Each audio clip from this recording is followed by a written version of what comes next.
Ya, oke. Nah, saya mau say hi dulu buat yang udah pada join. Ini ada Umi Erita dari Depok. Beliau ini adalah owner dari Ukti Munira yang juga adalah sahabat baik saya yang baru kenal tapi kayaknya udah deket banget. Welcome Umi ini yang pasukannya ada lebih dari 200 apa 500 orang kalau nggak salah ya. Masya Pasukannya Allah. Umi Iya. Ukti Munira yang juga sudah membeli buku ini ya untuk dipakai mempelajari sesi coaching. Welcome, kemudian Kak Mariati Siregar, Kak Herianti Kencana, dan semua teman-teman yang udah join di sini.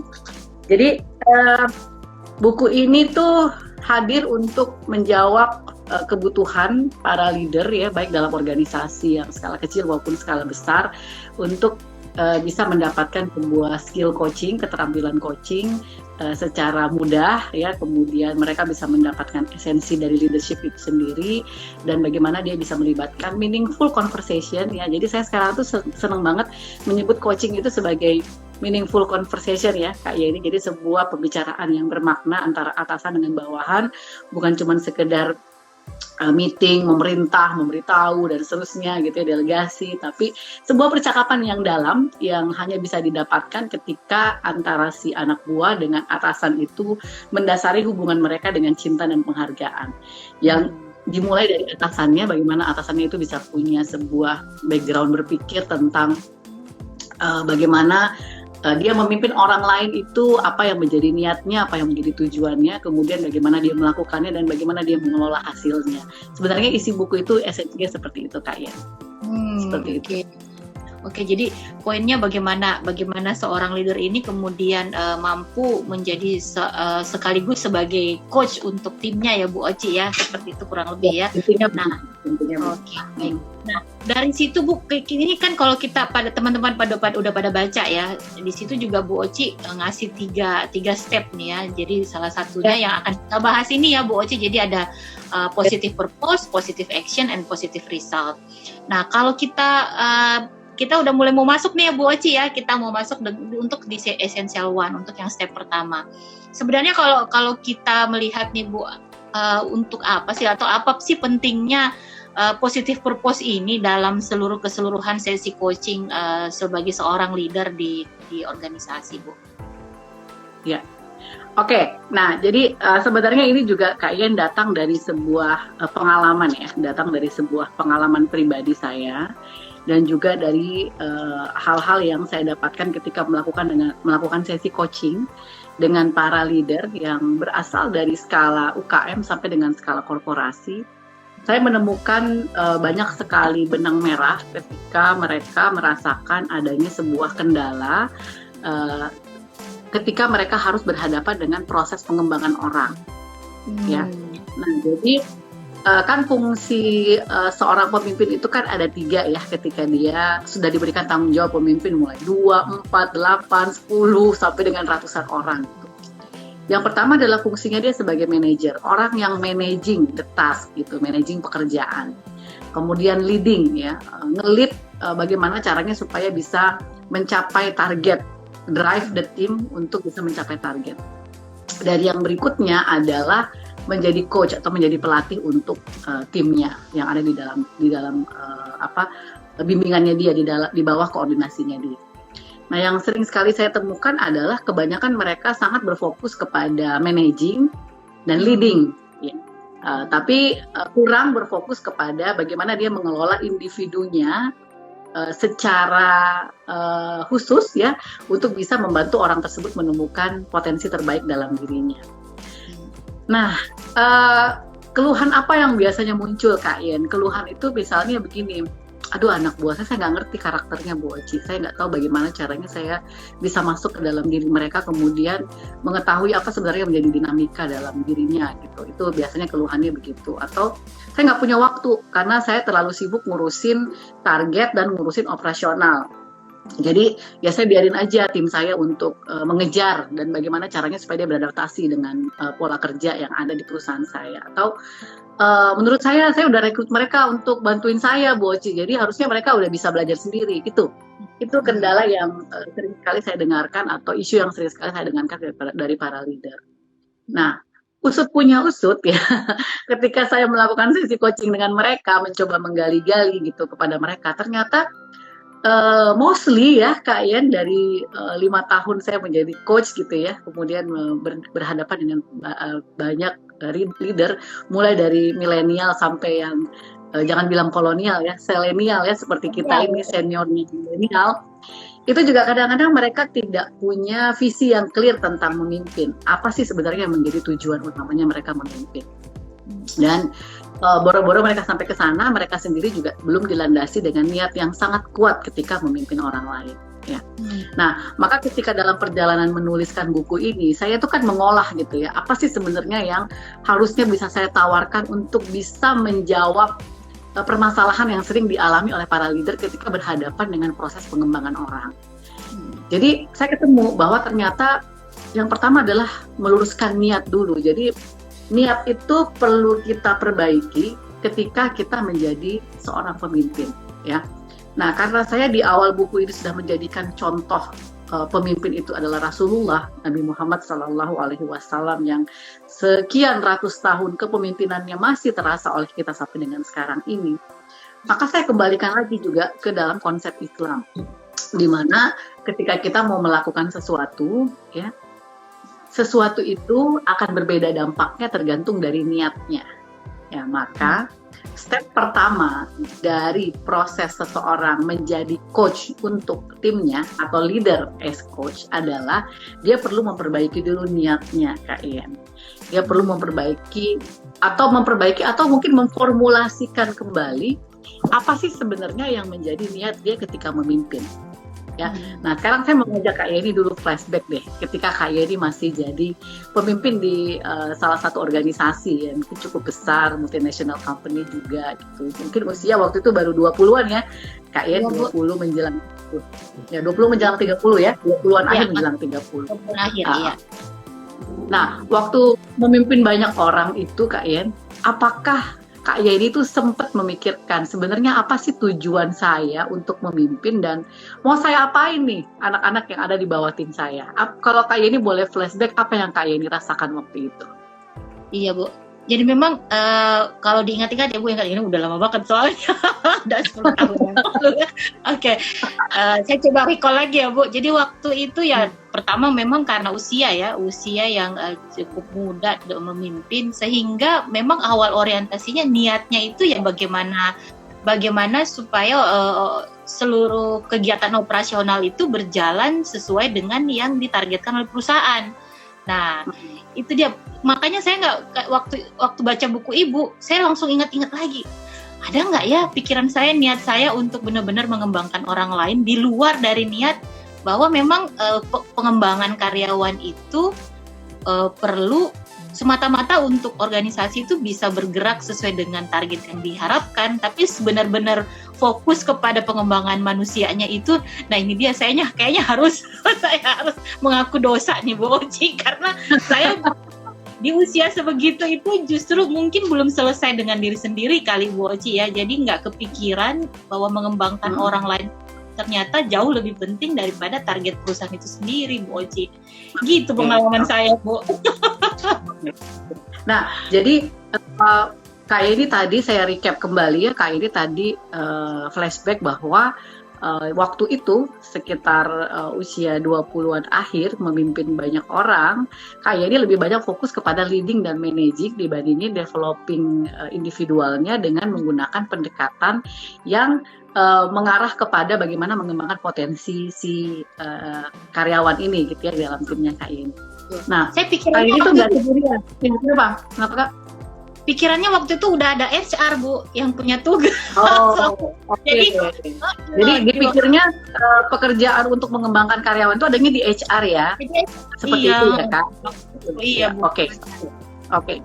Nah, itu sebenarnya nggak salah juga ya, karena dan Kak Yeni juga nggak sendirian, karena banyak orang yang setemui juga begitu. Jadi mereka berpikir bahwa yang menjadi target utamanya dia ketika memimpin banyak orang adalah mencapai target melalui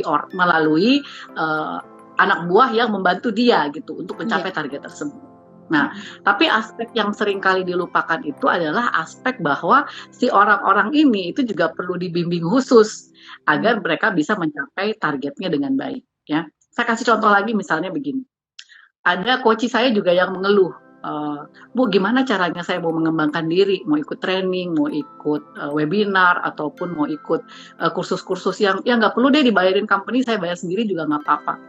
Begitu saya minta izin ke atasan saya tuh alasannya nggak bisa, kita lagi sibuk, target lagi banyak, deadline lagi kencang, kamu nggak usah ikut begini begitu gitu. Jadi atasan ini jauh lebih berfokus kepada bagaimana bisa mencapai target-targetnya dibandingkan berusaha juga memahami bahwa si anak buah ini juga butuh sarana, butuh alat, butuh ruang untuk bisa bertumbuh dan berkembang.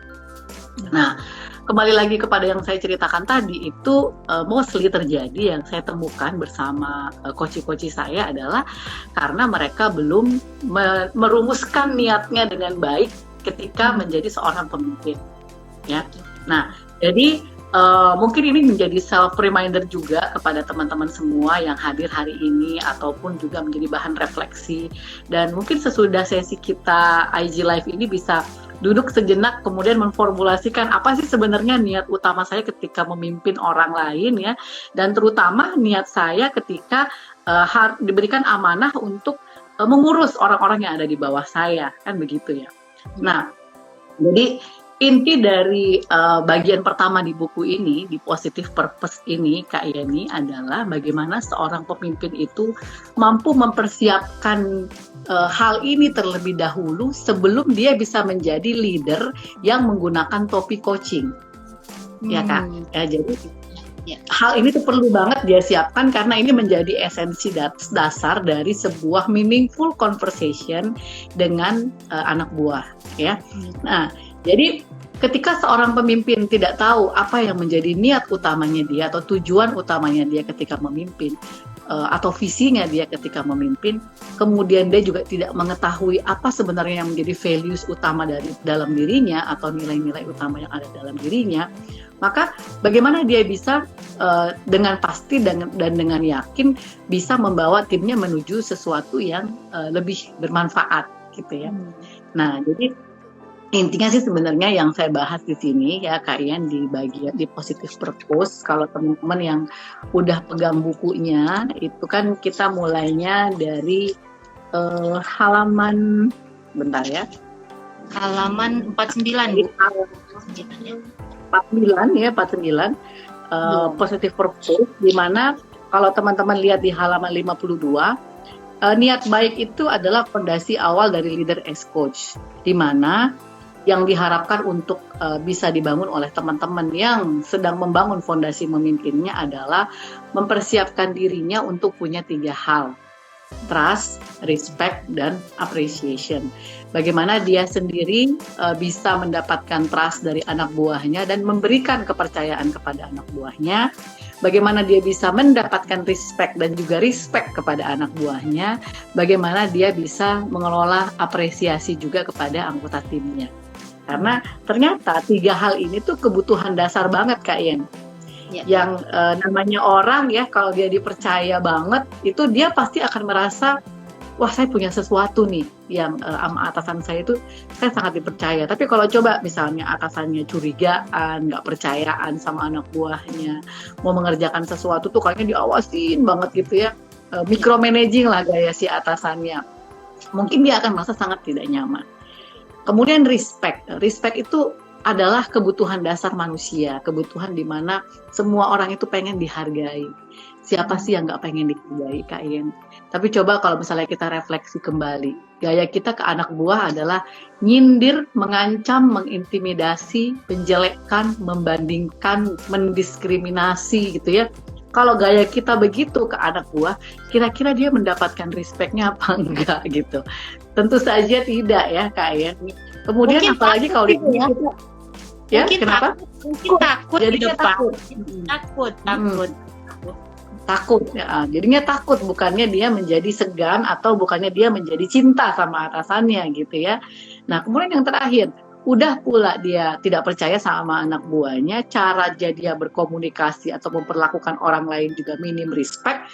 Yang ketiga, boro-boro dia sering menghargai, yang ada adalah dia juga minim apresiasi. Kira-kira gimana tuh kalau kita berhadapan dengan leader yang seperti itu?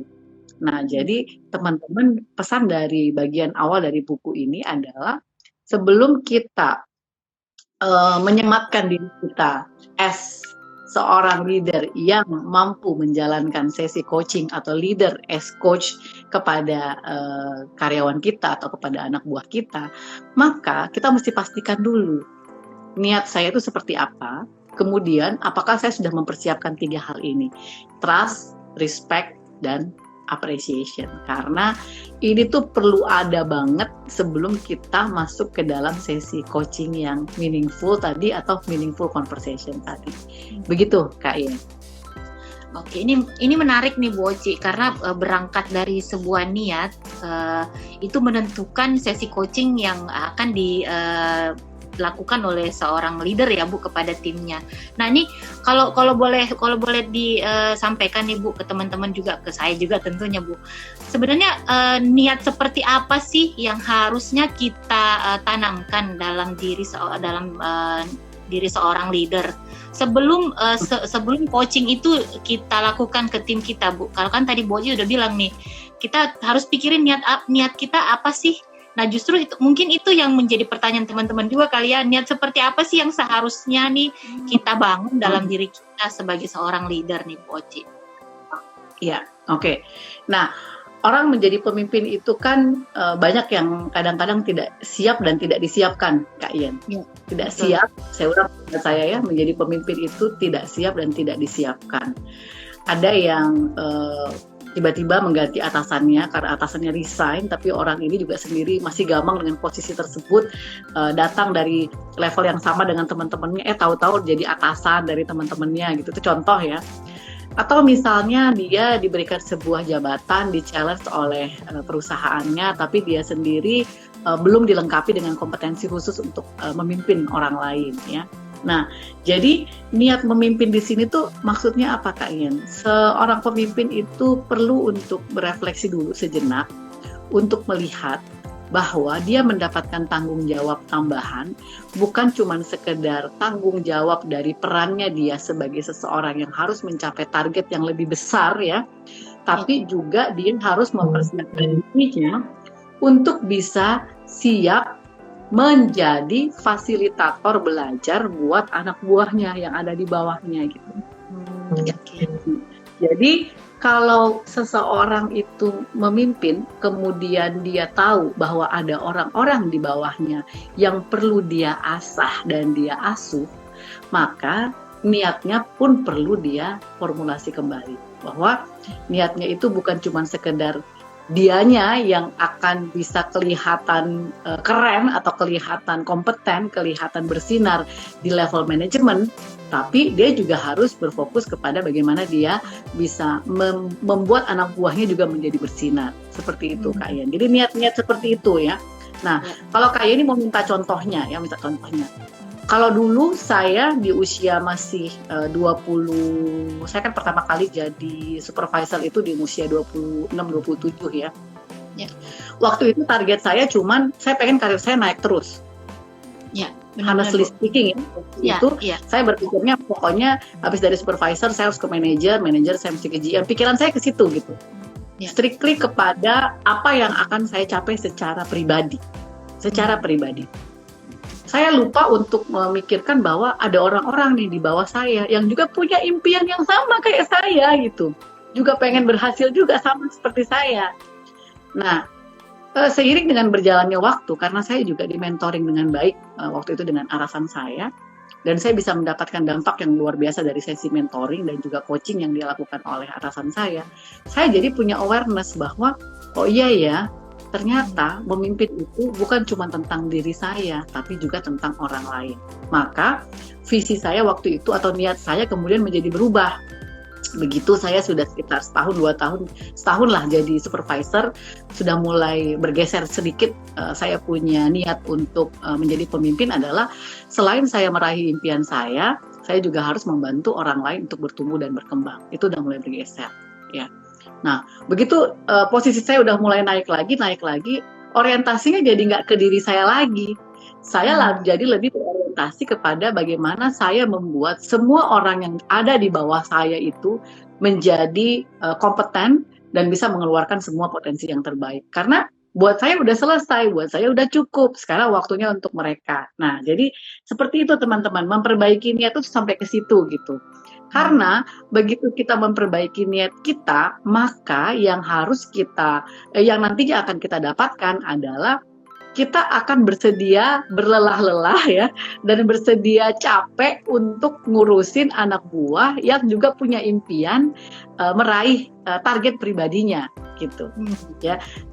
Punya anak buah 10 orang, itu kan pasti masing-masing punya aspirasi yang berbeda. Dan bagaimana sebagai seorang leader kita tidak boleh lelah untuk bisa membantu mereka mencapai targetnya masing-masing, baik secara personal maupun secara profesional. Nah, itu yang kadang-kadang kehilangannya tuh di situ Kak Yen. Seorang pemimpin tuh lupa untuk menyediakan energi ke situ, karena ini juga berdasarkan pengalaman pribadi dan juga berdasarkan keluhan yang saya dapatkan dari para coach saya. Development orang atau development karyawan itu kadang-kadang dianggap penting tapi nggak mendesak. Jadi yang lebih mendesak itu urusan operasional atau urusan mengejar target. Jadi kalau ada karyawan yang pengen training atau ingin minta di mentoring atau ingin minta di coaching oleh atasannya, selalu pasti jawabannya nggak ada waktu. Nggak bisa. Kita lebih baik begini, lebih baik kamu fokus dulu ke targetmu. Seperti itu, dan akhirnya si atasannya lupa untuk memfokuskan dirinya juga ke area itu. Nah, jadi kembali lagi Kak Ian, saya simpulkan aja di bagian ini ya, bahwa di positive intention itu bahwa kalau Anda sudah mampu merumuskan niat Anda dengan baik, bahwa menjadi pemimpin itu bukan cuma sekedar meraih target pribadi Anda, tapi juga membantu orang lain untuk mengeluarkan potensinya, maka as a leader Anda tidak akan mengeluh dan akan menyediakan waktu dan akan menyediakan upaya agar Anda bisa membantu orang lain bertumbuh dan berkembang di bawah Anda.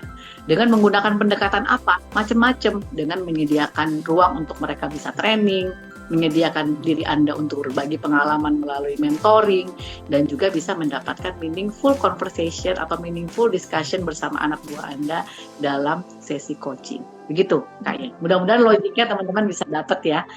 Dan kalau kurang jelas nanti silahkan tanya aja lagi. Iya benar Bu. Kita juga kalau penjelasan Bu Oci tadi mah keren banget ya, clear banget. Jadi bagaimana sih sebenarnya kita menjalankan step yang pertama ini ya, positive purpose itu udah dijelaskan sama Bu Oci. Nah, ada mungkin ini berdasarkan pengalaman juga nih Bu Oci. Mungkin ada beberapa teman-teman juga yang udah punya ya, udah tahu bahwa kita memang harus mengembangkan orang lain.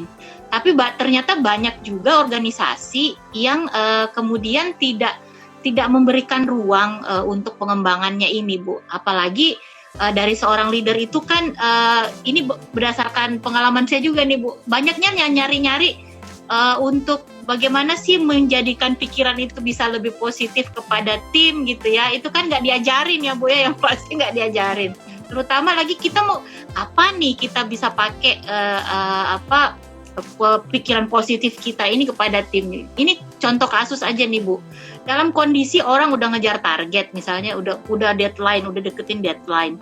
Kemudian ada tim kita yang malah ya mungkin kalau dalam tanda kutip orang suka bilang ini troublemaker nih orangnya ya, ini dalam tanda kutip ya Bu. Nah, itu mau pakai positive purpose itu gimana tuh Bu? Itu mungkin ini ada juga beberapa teman nih yang dari sesi kemarin tuh bertanya tuh seperti itu. Tapi kalau kayak itu gimana tuh Bu Oci? Iya, oke. Nah, kalau dibaca lagi di buku saya, landasan teori utama dari buku ini itu adalah positive psychology dan positive leadership. Di mana positive psychology dan positive leadership itu ya fokusnya kepada melihat kebaikan sebenarnya kalian, atau melihat potensi terbaik dari manusia. Untuk teman-teman yang belajar psikologi itu kan biasanya kalau dari teori psikologi pada umumnya itu kebanyakan melihat manusia dari sisi hal-hal yang traumatis, problem kesehatan mentalnya dia atau problem psikologisnya ya. Sementara psikologi positif ini adalah salah satu cabang yang melihat bagaimana psikologi itu dilihat dari sebuah hal positif yang memang ada di dalam diri individu. Jadi berfokusnya ke situ. Nah, sementara positive leadership itu juga seperti itu. Positive leadership itu adalah style kepemimpinan yang didasari dengan prasangka baik juga kepada orang lain, dengan dengan sebuah mindset di mana ketika kita berhadapan dengan orang lain, kita mesti sadar dan mesti tahu bahwa setiap orang itu pasti punya sisi positif di dalam dirinya. Nah, jadi landasannya begitu. Kalau ada yang bilang bahwa saya sudah sulit nih untuk berpikir positif kepada anak buah saya, boro-boro saya bisa berprasangka baik sama dia, orang yang ada itu mereka selalu menyusahkan atau banyak alasan dan lain-lain kalau saya berikan tugas. Nah, sekarang ketika kita sudah menyebutkan hal seperti itu, maka kita sudah memberikan label kepada anak buah kita, dan juga kita sudah memberikan judgement kepada mereka bahwa si A ini begini orangnya, si B ini begini orangnya, dia tidak akan berubah, dia pasti udah kayak begini orangnya. Nah, sementara di coaching kita harus bisa menyingkirkan judgement itu agar kita bisa membantu orang untuk bereksplorasi ke dalam dirinya tanpa kita halangi dan tanpa kita bikinin tembok bahwa orang ini tuh nggak bisa kalian. Jadi sebenarnya intinya itu. Ya, jadi bagaimana positive purpose itu meluruskan niat dan kemudian memperbaiki prasangka kita kepada siapapun yang ada di dalam tim kita, ya, karena kedua hal tersebut akan bisa menjadi energi baik yang bisa ditularkan atasan kepada anak buahnya, ya. Nah, jadi saya ingat banget tuh dulu saya kan melalui perjalanan karir di korporasi itu kan kurang lebih sekitar 17 tahun ya Kak Ian, ya. Ya, Bu. Ada atasan yang berbekas dalam hati saya meninggalkan dendam, yang sampai sekarang saya masih ingat kalimatnya yang sangat menyakitkan hati saya. Sampai hari ini saya masih ingat. Dan ada juga atasan saya yang sampai dengan hari ini saya selalu kenang, dan begitu saya ingat saya langsung doakan. Ya. Nah, kenapa dua orang ini berbeda? Ya, kalau saya telaah lagi, karena niat mereka juga kepada anak buahnya itu juga berbeda. Atasan saya yang pertama yang membuat saya merasa dendam, sakit hati itu, kalau saya refleksi kembali, saya melihat mereka menjadikan anak buah itu sebagai alat, ya, sebagai alat untuk mencapai target pribadinya dia. Dan cenderung dia tidak memperhatikan apa yang menjadi kebutuhan, aspirasi, keinginan, pendapat, opini, ya, bahkan potensi yang ada dalam diri anak buahnya itu terabaikan karena lebih banyak fokus kepada dirinya sendiri. Sementara atasan yang saya merasakan bahkan sampai sekarang pun saya bisa rindu gitu sama atasan saya ini, sudah sekian puluh tahun tidak bertemu, itu rasanya berbeda karena saya tahu niatnya dia tuh sangat baik kepada saya. Even though dia juga marahin saya di beberapa kesempatan, atau dia sangat tegas dalam sikapnya kepada saya, bahkan ngasih saya surat peringatan, tapi di hati saya itu tidak ada dendam, yang ada malah kasih sayang. Karena saya tahu dia melakukannya itu dengan niat yang sangat baik, dan dia sendiri juga melakukannya dengan cara yang juga baik kepada saya. Nah, sekarang kalau dikembalikan lagi kepada teman-teman, Anda pengen jadi yang mana gitu? Anda ingin, apakah Anda pengen menorehkan hal yang positif untuk orang lain, atau meninggalkan luka dendam dalam hati seseorang, seperti itu? Kurang lebih begitu kayaknya. Oke, ini keren banget Bu Oci ini. Betul-betul niat itu kalau memang niat kita tulus pasti akan terasa ya Bu ya kepada timnya kita ya. Oke, nah ini kita sambil jalan kita ngejawab pertanyaan teman-teman juga ya Bu. Ini kayaknya lumayan banyak nih pertanyaan. Ini ada, saya coba izin lihat dulu nih Bu Oci. Pertanyaan dari, sebentar. Ini tunggu sebentar nih, kayaknya lagi nge-hang juga. Dari Kak Nerawati Harli. Ini kayaknya selain trust, respect, dan appreciate gitu. Itu ada pertanyaan dari Kak Nerawati. Bentar Bu Oci, ini kayaknya handphone saya lagi nge-hang nih Bu Oci. Bentar ya Bu. Atau mungkin Bu Oci bisa lihat pertanyaannya Bu. Bacain aja ya. Oke, gitu. Pertanyaan dari Kak Nerawati Harli, selain trust, respect, dan appreciate, adakah yang harus dilakukan untuk langkah awal untuk step coaching bawahan? Ya, oke. Kak Nerawati, jawabannya adalah ini step pertama dulu. step pertamanya ini adalah satu, siapkan niat baik. Yang kedua, bangun trust, berikan respect dan apresiasi anak buah Anda, siapapun dia. Sesudah itu baru kita masuk ke langkah berikutnya. Langkah berikutnya itu nanti akan kita bahas di IG Live berikutnya tentang positive action. Nah, di dalam positive action, sebelum melakukan sesi coaching, kita harus melatih diri kita dulu untuk satu, menjadi pendengar yang baik. Dan yang kedua, melatih diri kita untuk mempersiapkan pertanyaan-pertanyaan yang powerful. Karena bedanya sesi coaching dengan yang lain, di sesi coaching murni ya, yang tidak tercampur dengan pendekatan mentoring ataupun pendekatan consulting, Anda hanya boleh mengajukan pertanyaan dan mendengar secara aktif, mengeksplorasi seseorang melalui pertanyaan. Nah, jadi Kak Nerawati, kita tidak akan bisa sampai ke situ kalau pertama kita tidak mempersiapkan niat baik kita dulu, kemudian yang kedua kita tidak membangun trust, respect, dan apresiasi, dan kita tidak membangun dulu relasi yang baik dengan anak buah kita. Jadi ini dulu yang menjadi fondasi awalnya. Sorry, demikian Kak Yeni dan Kak Nerawati. Ya. Oke, itu dia Kak Nerawati, yang mudah-mudahan terjawab ya pertanyaannya tadi, keren banget. Dan oh iya, saya lupa nyampein ke teman-teman ya Bu, kalau sesi ini kita nanti akan ada hadiah ya, hadiah untuk teman-teman yang pertanyaannya powerful ya. Kalau di sesi coaching kita pertanyaan powerful ya, jadi ada 2 kaos cantik ya Bu Oci ya, ada 2 kaos cantik. 2 kaos cantik, 2 sesi coaching untuk 2 orang pemenang ini ya Bu Oci ya. Oke. Nah tadi mudah-mudahan itu bisa terjawab ya Kanela ya. Dan pertanyaan selanjutnya dari izin Bu Oci, ini handphone saya kayaknya kok yang ngehang ya. Ya, ini dari Kak Iya Uceng. Nah, ini ya Instagramnya namanya Iya Uceng. Apakah ada batas waktu bagi staf untuk bereksplorasi menjadi seperti yang diinginkan atau sesuai targetnya? Apakah ada kalimat jika tidak bisa dibina maka dibinasakan? Oke.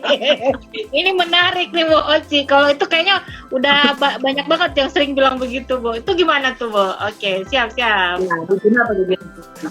Nah, jadi gini, kembali lagi ke niat tadi ya. Jika niat kita adalah membantu seseorang untuk bertumbuh dan berkembang, maka kita harus bersabar untuk menjadi fasilitator belajar bagi mereka. Ya, namanya belajar, anak buah itu pasti akan bikin kesalahan, pasti akan ada ruang untuk dia memperbaiki juga. Nah, kalau Anda cukup punya cadangan sabar, maka ketika anak buah kita itu melakukan hal-hal yang mungkin belum sesuai target, maka cermin pertama yang harus dipakai oleh leader adalah melihat apakah dia sendiri sudah mengajarkan what to dan how to. Apa yang harus dilakukan dan bagaimana dia melakukannya. Jangan-jangan dia sendiri belum ngajarin secara detail dan dia sendiri belum menunjukkan caranya. Ya, nah kalau waktunya dengan how to-nya sudah diberikan oleh atasan kepada bawahan, kemudian prosesnya masih belum berhasil juga, maka bisa jadi cara belajarnya yang kurang pas.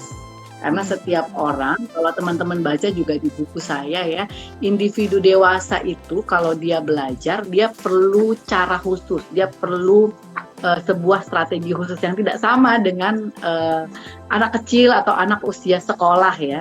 Karena orang dewasa itu perlu sekali juga untuk disiapkan sebuah environment atau sebuah situasi di mana dia akan bisa belajar dengan maksimal. Sebentar, kita sama-sama buka di buku ya, untuk teman-teman yang sudah memegang buku saya, ada di halaman 149.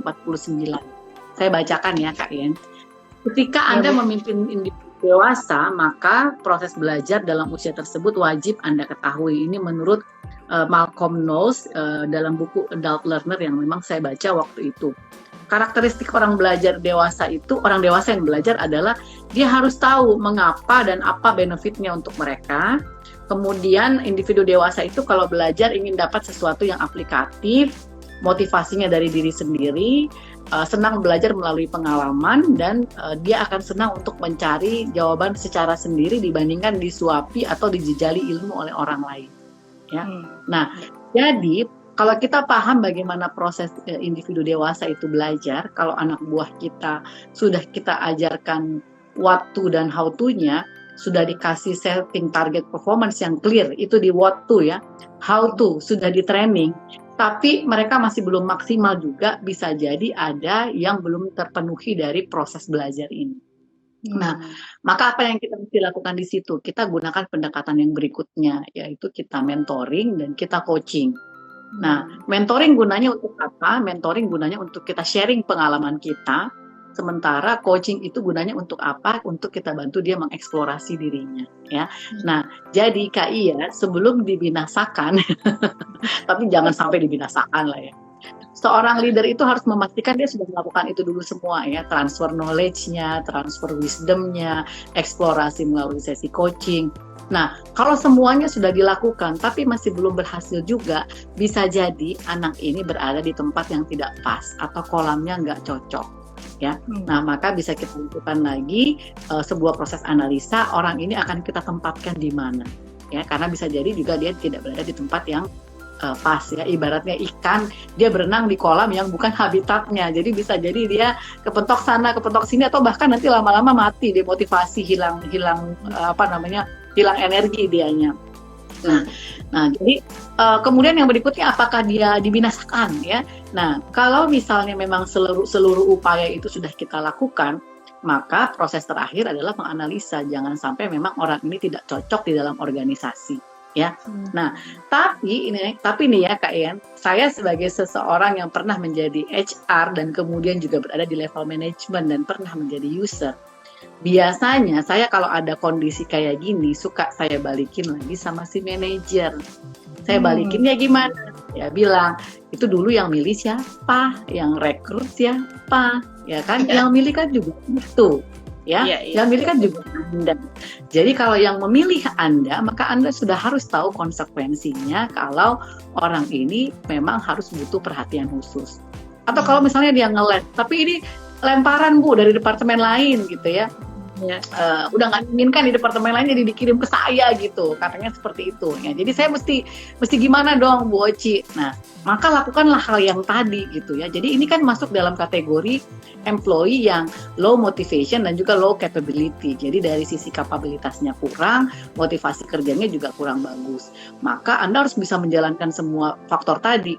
Di directing iya, di mentoring iya, di training iya, di coaching juga iya. Nah, sekarang bagaimana kalau ternyata semua upaya sudah kita lakukan, tapi orang ini tuh masih begini juga? Berarti refleksi buat organisasi adalah Anda harus perbaiki pola rekrutmen Anda. Jangan sampai pola rekrutmen Anda yang menghasilkan orang-orang yang tidak begitu bagus jadi tembus juga gitu ke dalam organisasi Anda. Itu pertama. Yang kedua, proses Anda untuk mendevelop karyawan di dalam organisasi. Apa yang sudah dilakukan dengan baik dan apa yang sudah belum dilakukan dengan baik. Itu direfleksikan lagi, dievaluasi ulang lagi. Dan untuk orang ini gimana? Mau dibinasakan apa enggak? Yaitu keputusan terakhir. Kalau ternyata memang sudah dilakukan semua upaya oleh organisasi, kemudian tidak ada perubahan dari orang ini, ya berarti kita harus ambil langkah tegas karena life must go on, perusahaan harus berjalan, orang ini tidak boleh mengurangi semangat, energi, dan juga kecepatan kerja dari orang-orang yang ada di dalam timnya, simply karena hanya harus mengurusi satu orang yang akan membuat tim ini menjadi terlambat untuk mencapai targetnya. Begitu, Kak Ian. Nah, keren banget deh. Jadi harus benar-benar leader ini harus betul-betul melakukan semaksimal mungkin dulu ya Bu Oci ya, sebelum ada kata membinasakan ya. Oke, mudah-mudahan terjawab ya Kak Ian ya. Pertanyaannya terkait bagaimana kalau ada tim yang dalam tanda kutip kalau nggak bisa dibinasakan ya. Oke, sip. Kemudian ini kita izin lagi Bu Oci untuk pertanyaan selanjutnya, masih ada kayaknya Bu Oci ya. Masih ada. Kayaknya udah kelihatan. Kayaknya udah kelihatan atau bacakan ya. Mungkin bisa dibantu lagi aja. Saya bacakan lagi aja dari Kak Deni, Denits Art ya. Memimpin itu dikembalikan lagi kepada niat, apakah niat kita harus sama atau bisa berbeda kepada setiap rekan kerja kita. Jadi niatnya itu ke dalam diri ya, bukan karena pengaruh orang lain ya, tapi niatnya ke dalam diri. Anda ketika bekerja itu niat Anda apa, visi Anda apa, values Anda apa, itu yang perlu diklarifikasi ulang, Kak Denny ya. Jadi ketika kita sudah mendefinisikan ulang mengenai apa yang menjadi niat kita bekerja atau memimpin orang lain, apa yang menjadi value hidup kita, maka hal inilah yang akan menggerakkan pola perilaku kita ketika berhadapan dengan orang lain. Jadi semakin clear kita terhadap hal tersebut ya. Jadi di buku saya itu ada juga saya tuliskan menjadi 4K ya, kejernihan visi memimpin, komitmen, kompetensi, dan juga konsistensi. Itu hal yang perlu dijaga oleh seorang leader ketika seseorang yang sedang mempersiapkan dirinya menjadi leader, agar dia bisa punya alignment antara apa yang dia pikirkan dan yang dia rasakan dengan apa yang dia lakukan. Ya. Terima kasih. Ada di halaman 65, ya, di halaman 65 ya Bu Oci. Halaman 65 ya. Halaman 65 teman-teman. Iya. Oke. Kemudian ada pertanyaan dari Kak Lukman ya, dari Pak Lukmanul Hakim. Bagaimana langkah awal mengkolaborasi niat leader untuk menumbuhkan dan mengembangkan tim dengan target atau visi perusahaan? Nah, ini juga nih menarik ya, Pak Lukman, terima kasih pertanyaannya. Nah, jadi leader itu ketika dia berada di dalam organisasi sama seperti karyawan ya, walaupun dia posisinya leader, dia pasti juga punya aspirasi pribadi ya. Dia juga pasti punya target yang harus dicapai dalam perannya atau dalam jabatannya, dan dia juga harus mensupport strategi perusahaan. Nah, bagaimana bisa menumbuhkan dan mensinkronkan timnya agar bisa sesuai dengan target organisasi? Pasti dimulai dari leadernya. Karena leader ini adalah change agent atau orang yang akan bisa membawa perubahan atau membawa timnya menuju ke perubahan. Maka si leader ini mesti bagaimana? Si leader ini harus bisa berada di tengah-tengah antara mencapai target organisasi dengan menumbuh kembangkan individunya yang ada di dalam timnya untuk bisa mencapai target tersebut. Nah, apa yang mesti dia lakukan? Komunikasinya harus clear. Dia harus mengkomunikasikan secara clear apa yang menjadi strategi organisasi kepada timnya. Jadi tidak boleh ada praduga, prasangka, tidak boleh ada hal yang tidak clear di situ. Kemudian ketika ada strategi khusus yang dijalankan oleh organisasi, dia yang harus terlebih dahulu menjadi contoh komitmen dan konsistensi dalam menjalankannya sehingga anak buahnya bisa ketularan seperti itu. Kemudian ketika dia sendiri juga harus mensinkronkan kebutuhan individu dengan organisasi, maka dia harus juga ngebelain kepentingan anak buahnya di hadapan manajemen, mampu menyampaikan bahwa anak buah saya butuh training ini, butuh di mentoring ini, butuh di coaching ini. Kalau budget perusahaan tidak mencukupi, maka ini yang harus saya lakukan, ini harus saya usulkan gitu. Jadi hal seperti itu Kak Yen, dia memediasi kedua hal tersebut antara bagaimana mencapai target organisasi dengan target individu. Kalau ada leader yang datang kepada saya mengeluhkan hal-hal yang seperti ini ya, bagaimana sulit saya untuk ngatur anak buah saya, sulit disinkronkan dengan kebutuhan organisasi, biasanya saya balikin lagi, kalau gitu nggak usah jadi leader aja. Karena sebagai seorang leader, ya tugas Anda adalah untuk memediasi itu, memfasilitasi itu. Bagaimana Anda bisa membuat anak buah Anda mendukung sepenuhnya strategi perusahaan, dan bagaimana perusahaan juga mampu Anda yakinkan bahwa anak buah Anda juga butuh pengembangan. Begitu Pak Luk Hakim, ini pertanyaannya keren banget. Ya, keren banget ya. Jadi kesimpulannya dari situ memang leader benar-benar harus paham benar perannya sebagai seorang fasilitator dan mediator ya Bu ya, baik untuk organisasi maupun kepada timnya ya. Keren banget. Ini Pak Lukman, ini keren banget pertanyaannya Bu Oci ya. Oke. Ya.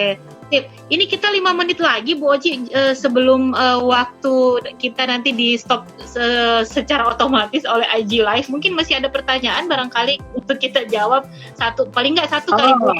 Ya. Oke. Ini ada pertanyaan bagus juga dari Kak Herianti Rohim. Sepertinya beliau ini leader nih ya. Iya. Oke, jadi Herianti tuh nanyanya gini, bagaimana caranya saya bisa lebih terbuka menerima saran dan masukan dari bawahan agar tidak baperan, dikasih masukan dan bisa menghargai opini. Ya, Oke. Sekarang begini, saya kasih tipsnya ya Kak Herianti ya. Jadi pernah nggak dengar quotes bahwa feedback is the breakfast of a champion. Jadi kalau Anda mau jadi pemenang, Anda harus sering-sering mengunyah feedback ya. Nah, kenapa orang baper menerima feedback? Karena masih ada ego yang besar. Tapi kalau ego itu berhasil Anda tekan dengan membentuk mindset di kepala Anda bahwa saya ini harus dapat banyak feedback karena orang lain yang bisa banyak melihat efek dari perilaku saya dibandingkan saya sendiri. Ya.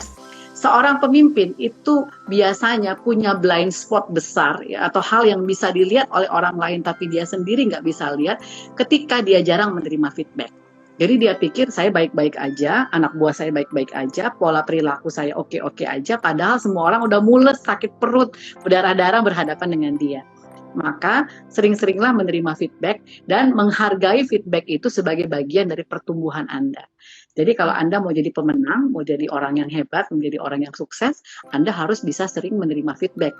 Dan feedback tersebut, kalau ajaran dari almarhum ayah saya dulu adalah, ibaratkan saja dia seperti obat yang mesti Anda kunyah-kunyah dulu gitu. Yang mungkin pertama kali rasanya pahit ya ketika dikunyah, tapi begitu dia ditelan dia akan menyembuhkan. Ya, jadi dihadapi saja dengan pikiran yang positif bahwa feedback itu adalah sesuatu yang akan bisa membantu kita untuk bertumbuh dan berkembang menjadi lebih baik dibandingkan kita tidak sering mendapatkan feedback. Begitu ya, Kak Herianti Rohim, ini pertanyaannya keren banget. Ya. Oke. Ini sepertinya waktu kita yang barangkali tidak memungkinkan ya Bu Oci, mungkin masih ada beberapa pertanyaan yang tidak sempat kita jawab, tapi jangan khawatir teman-teman, kalau teman-teman saya sudah membaca buku dari Bu Oci ini dan kalau berdasarkan pengalaman ya Bu Oci, jawaban-jawaban atas pertanyaan kita tuh ada di buku ini gitu. Bagaimana kita mau itu. Jadi kalau teman-teman belum punya bukunya, boleh silahkan nanti menghubungi tim Insight dan juga bisa mengakses www.imyourcoach.co.id. Nah, mudah-mudahan teman-teman dari situ bisa mendapatkan jawaban-jawaban dari pertanyaan-pertanyaan yang mungkin tidak sempat kita jawab. Dan sebelum kita ini Bu Oci, kan tadi kita udah janji ya Bu Oci ya, ada 2 penanya terbaik nih yang nanti akan kita kasih hadiah masing-masing 1 buah kaos I Am Your Coach, yang kaos cantik yang ada ditampilkan di IG-nya Insight, dan juga plus dengan sesi coaching 2 orang mendapatkan sesi coaching free dari Associate Insight Indonesia. Nah, ini boleh dong Bu Oci, kalau boleh mohon izin kesediaan Bu Oci untuk memilih dari sekian banyak pertanyaan ini. Sudah saya pilih Okay. Ya. Silakan Bu. Nah, untuk pertanyaan yang sangat powerful ya, yang pertanyaan yang buat saya sangat berpikir, yang akan mendapatkan hadiah coaching gratis dari Insight Group ID, Insight Indonesia ya, sebanyak 2 orang yang nanti akan mendapatkan sesi coaching selama maksimal 60 menit oleh associate dari Insight adalah Pak Lukmanul Hakim dan Ibu Herianti Rohim yang terakhir tadi bertanya. Pak Lukman Hakim dan Ibu Herianti. Lukman Hakim ya Bu, Lukman Hakim Numan ya. Oke, kemudian ya, jadi Bu Herianti jangan kemana-mana. Bu Herianti dapat hadiah coaching dari Insight dan juga Pak Lukmanul Hakim. Nanti kami hubungi via DM. Kemudian yang mendapatkan kaos I Am Your Coach dari Insight Indonesia adalah Kak Deni dan Kak Nerawati yang tadi bertanya juga. Jadi nanti mohon untuk DM ke Insight Group ID untuk memberitahukan bahwa Anda memenangkan coaching dan juga memenangkan hadiah kaos dari kami. Jadi saya ulang lagi, yang dapat coaching Pak Lukmanul Hakim dan Ibu Herianti, silakan hubungi kami. Kemudian Kak Deni dan Kak Nerawati mendapatkan kaos warna merah dari Insight Indonesia. Terima kasih. Selamat buat teman-teman Bapak Ibu yang mendapatkan hadiahnya dengan pertanyaan yang keren banget. Yang kata Bu Oci sempat berpikir untuk menjawabnya ya.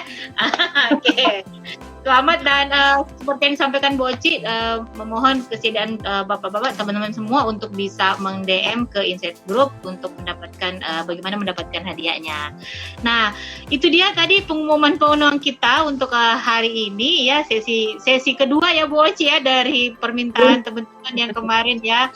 Dan sebelum kita tutup nih Bu Oci, menurut kira-kira nih apa nih oleh-oleh yang bisa nih dibawa teman-teman sebagai bekal ketika kita hasil dari ngobrolan kita ini, dan nanti bisa menjadi menjadi insight juga untuk teman-teman lain yang hadir pada pagi hari ini. Silakan Bu Oci. Ya, oke. Quote yang saya tuliskan di box buku I Am Your Coach ini kan adalah memimpin itu bukan lagi tentang meraih mimpi kita, tapi membantu orang lain meraih impiannya, ya. Dan bagaimana kita bisa membantu orang lain meraih impiannya kalau kita sendiri tidak menyediakan diri kita untuk menjadi fasilitator keberhasilannya mereka. Jadi ketika Anda diamanahi sebuah beban, ya, sebuah tanggung jawab untuk memimpin, maka amanah itu bukan tentang jawabannya, ya, bukan tentang jabatannya. Saya ulang lagi, ketika Anda diberikan amanah atau diberikan sebuah jabatan, maka yang akan menentukan keberhasilan Anda bukan tentang bagaimana Anda menyandang jabatan tersebut, tapi bagaimana Anda bisa memberikan dampak positif kepada kehidupan orang yang berada di bawah kepemimpinan Anda. Begitu Kak Yeni, mudah-mudahan bermanfaat untuk teman-teman semua, dan mari sama-sama kita luruskan niat kita, karena kalau ada salah satu hadis yang disebutkan oleh Rasulullah bahwa setiap pemimpin itu akan dimintain pertanggungjawabannya, maka jangan cuma bangga sama jabatannya, dengan gajinya, dengan posisinya, dengan ruang kerjanya yang mungkin lebih hebat daripada orang lain, tapi bagaimana Anda bisa memberikan dampak kepada orang lain dan mempertanggungjawabkan segala sesuatu yang Anda lakukan. Demikian Kak Yen, dan juga terima kasih buat teman-teman semuanya. Sampai ketemu di sesi-sesi kita yang berikutnya, dan ini kayaknya masih ada 28 orang yang stay sampai sekarang. Terima kasih banyak. Iya, Bu Oci, keren banget. Jangan lupa ikut lagi IG Live berikutnya ya, ada hadiah-hadiah lagi yang menarik yang teman-teman, kaos masih banyak, buku masih ada, coaching juga nanti akan ada lagi sesi yang akan kita berikan. Mari kita berkumpul bersama lagi di IG Live berikutnya untuk ngebahas I Am Your Coach. Silakan Kak Ian. Terima kasih Bu Oci, Masya Allah, keren banget oleh-olehnya yang tadi sampaikan. Saya jadi ikut mikir juga nih. Jadi teman-teman yang memang merasa dirinya adalah seorang leader yang mungkin juga saat ini dipersiapkan untuk menjadi leader, ya, mudah-mudahan ini menjadi oleh-oleh yang kalau menurut saya ini luar biasa powerful banget untuk jadi renungan untuk teman-teman ya. Karena ini kembali kepada bagaimana kita meluruskan niat kita dulu nih sebelum kita melakukan semua hal teknikal tentang leadership. Oke, demikian terima kasih banyak Bu Oci atas sesinya pagi hari ini, dan mudah-mudahan sukses untuk Bu Oci. Kami doakan mudah-mudahan sehat selalu bersama dengan keluarga. Juga buat teman-teman, terima kasih banyak dan mohon maaf jika dalam sesi ini ada hal-hal yang kurang berkenan. Sehat selalu untuk kita semua ya, dan sukses. Sampai jumpa di sesi IG Live kita berikutnya, dan tentu saja dengan materi-materi yang lebih menarik lagi. Dan mungkin dalam sesi beberapa waktu ke depan kita masih akan membahas buku I Am Your Coach, Memimpin dengan Cinta dan Penghargaan untuk step-step berikutnya. Baik teman-teman, demikian salam dari kami Insight Indonesia, dan sampai jumpa. Billahi taufiq wal hidayah. Wassalamualaikum warahmatullahi wabarakatuh, dan selamat pagi teman-teman, happy weekend. Terima kasih Bu Oci. Terima kasih Kak Yeni. Makasih semuanya ya teman-teman. Ada sahabat saya tadi dari Kalimantan juga, katanya mesti panjang-panjangin sabar. Jadi leader memang harus banyak kesabaran ya. Kalau nggak mau sabaran jangan jadi leader ya. Oke, ini saya stop sesinya. Sampai ketemu teman-teman semua. Assalamualaikum warahmatullahi wabarakatuh. Waalaikumsalam warahmatullahi wabarakatuh. Terima kasih Bu Oci. Ya, bye-bye.